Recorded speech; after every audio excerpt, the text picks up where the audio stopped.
అందరికీ నమస్కారం. మనం చెప్పుకోబోయే కథ ఈ ప్రశ్నకు బదులేది. రచించిన వారు అవధానులు గారు. కథలోనికి వస్తే 70 ఏళ్ల తాతగారు వేసిన ప్రశ్న. అర్థం కాక తెల్లబోయి చూశాడు 10 ఏళ్ల మనమడు. ఎరా జవాబు చెప్పేం రెట్టించి అడిగారు గోపాలకృష్ణయ్య గారు. బుర్రగోక్కున్నాడు వేణు. ఏంటో తాతయ్య, నువ్వెప్పుడు ఏవో అర్థం కాని ప్రశ్నలు వేస్తుంటావు. నేను జవాబు చెప్పలేను బాబు. అవతల నా ఫ్రెండ్స్ ఎదురు చూస్తున్నారు అంటూ బయటకు తుర్రుమన్నాడు వేణు. ఇంకా అక్కడుంటే ఎన్ని ప్రశ్నలు వేస్తాడోనని నవ్వుకుంటూ పడకుర్చీలో వెనక్కు వాలారు గోపాలకృష్ణయ్య గారు. మూసిన ఆ కన్నుల వెనుక ఎన్నో తెరలు. ఒక్కొక్క తెరనే దాటుకుంటూ వెనక్కి ఇంకా వెనక్కు వెళుతున్నారు గోపాలకృష్ణయ్య గారు. గోపాలకృష్ణ, గోపాలం, గోపి, గోపిగాడు అవును. ఎక్కడో 70 తరాల వెనుక చిన్న చుక్కలాగా అస్పష్టంగా తెరలన్నీ రెపరెపలాడుతున్నాయి.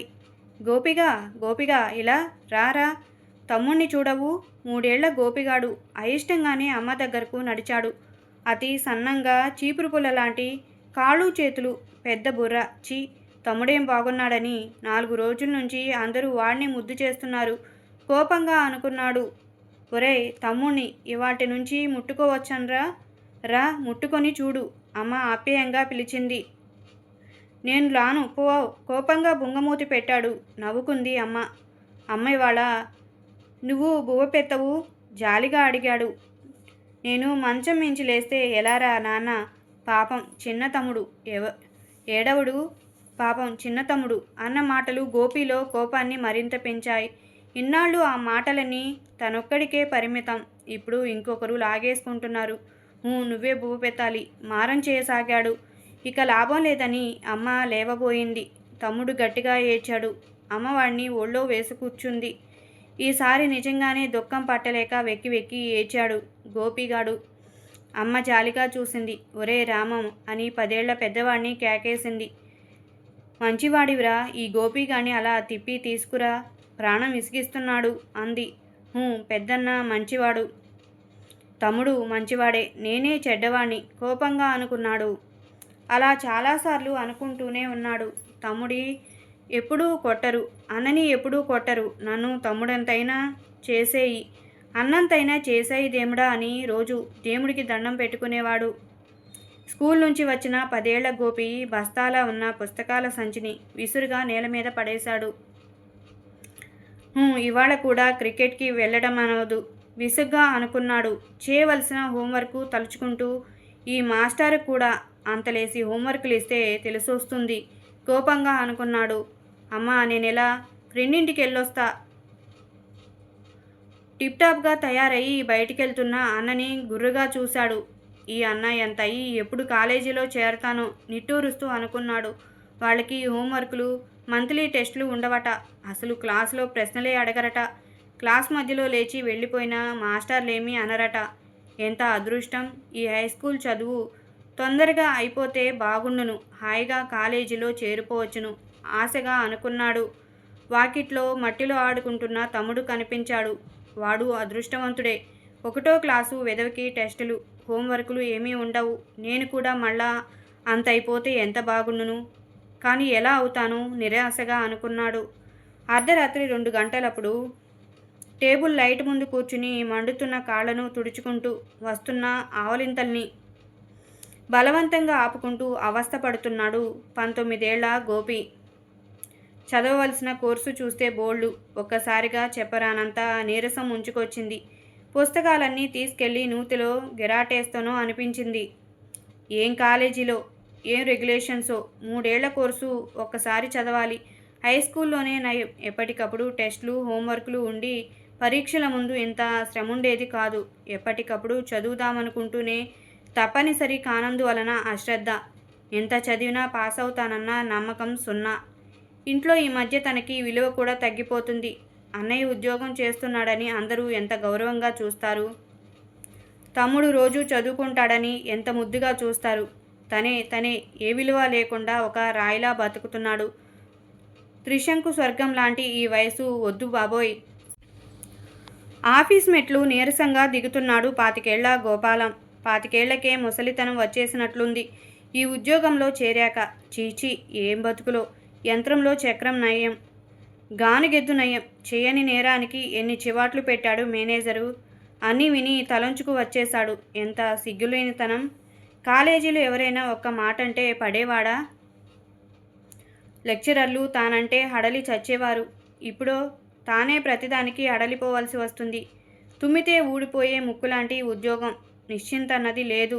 నీరసంగా ఇంట్లో కడుగు పెట్టిన గోపాలానికి పెరట్లో అరుగు మీద కూర్చుని బియ్యం ఏరుకుంటున్న వదిన, పక్కనే కూర్చుని సరసాలాడుతున్న అన్నయ్య కనిపించారు. గదిలో అద్దం ముందు నుంచుని విజిల్ వేసుకుంటూ తలదూకుంటున్నాడు తమ్ముడు. బయట ఫ్రెండ్స్తో షికారుకి రెడీ కాబోలు. ఉద్యోగం చేస్తున్న అన్నయ్య మొహంలో హాయి, వదిన సాన్నిధ్యం వల్ల కాబోలు. పెళ్లి కాకపోయినా తమ్ముడి మొహంలో నిశ్చింత. ఉద్యోగం చేయకపోవటం వల్ల కాబోలు. రెండు నెగిటివ్లు కలిసిన తన బతుకు మాత్రం నిస్సారం. నిట్టూర్చాడు. రాబోయే తీయని రోజుల గురించి ఉవ్విళ్ళూరుతూ. గడిచిన రోజులు ఎలాగూ తిరిగిరావు కాబట్టి. తలుపు దడాలున వేసి విసురుగా రోడ్డు మీదకు నడిచాడు 30 ఏళ్ల గోపాలకృష్ణ. పెళ్ళైన ఈ 4-5 ఏళ్లలో ఈ పోట్లాట మొదటిసారి కాదు. ఎన్ని కలలు కన్నాడు వివాహ జీవితం గురించి. చివరికి ఇలాగైందే. ఆవిడ పుట్టింటి వాళ్ళందరూ అభిమానవంతులట. తన వాళ్ళు మాత్రం కక్కుర్తి మనుషులట. ఎప్పుడూ తమ డబ్బు మీదే దృష్టట.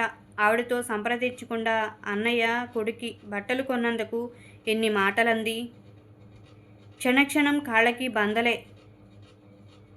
ప్రతి విషయంలోనూ అభిప్రాయ భేదాలే. పెళ్లి కాకముందు ఉండే ఆ స్వేచ్ఛ ఏమైంది? స్నేహితులతో సినిమాకు వెళ్ళటంలో, పుస్తకాలు ఇష్టం వచ్చినంత సేపు చదువుకోవటంలో, గంటల తరబడి రేడియో ముందు కుర్చీలో కూర్చుని క్రికెట్ కమెంటరీ వినటంలో, దేనిలోనూ స్వేచ్ఛ లేదు. స్వేచ్ఛకు సంకెళ్ళు వేసే ఈ పెళ్లి చేసుకోపోయినా బాగుండును. కానీ 5 ఏళ్ల వెనక్కు ఎలాగూ వెళ్ళలేరు. అందుకే ఇంట్లో చిన్నారి పాపల చిరునవ్వులు కావాలి. తమిద్దరి మధ్య బంధం గట్టిపడాలంటే పిల్లలే కావాలి. 40 ఏళ్ల గోపాలకృష్ణయ్య భార్య నిశ్శబ్దంగా ఎవరి పనులు వాళ్ళు చేసుకుపోతున్నారు. రాత్రి 9 గంటలప్పుడు చచ్చేట్లు దెబ్బలు తిన్న 9 ఏళ్ల కొడుకు మాత్రం ఇంకా వెక్కిళ్ళు పెడుతూనే ఉన్నాడు మంచం మీద. ఆ ఇంటి నుండి స్తబ్దత ఆవరించుకుని ఉంది.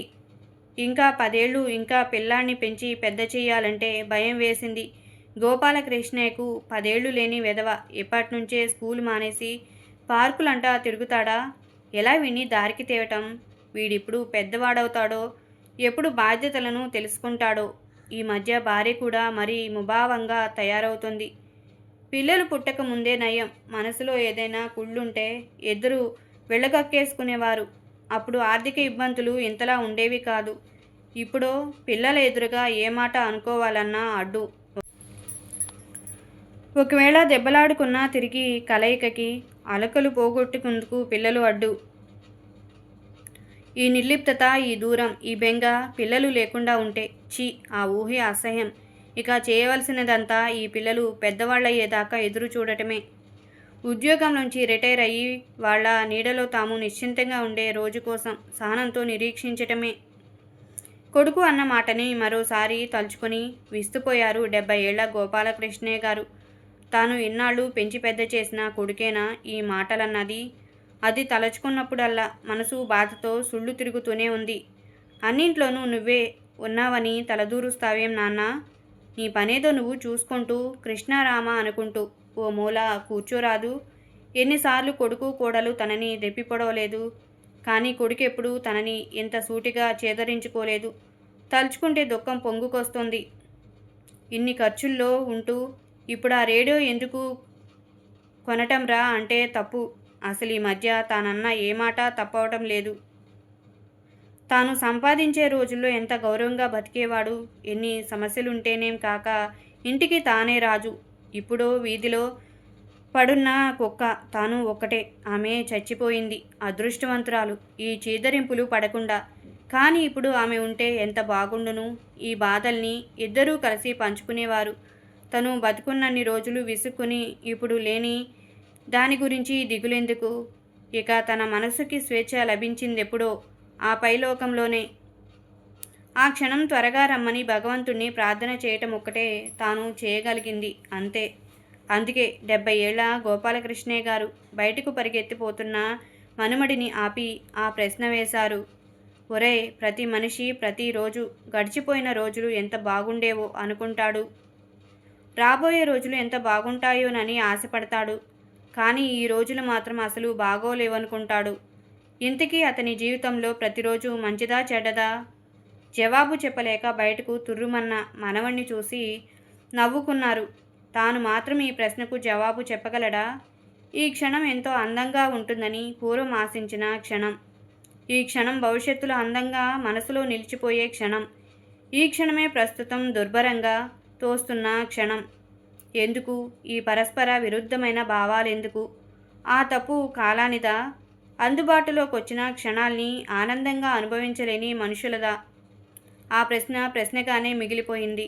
ఇంతటితో ఈ కథ సమాప్తం. ఈ కథ నచ్చినట్లయితే లైక్ చేయండి, షేర్ చేయండి, సబ్స్క్రైబ్ చేసుకోండి. Thank you.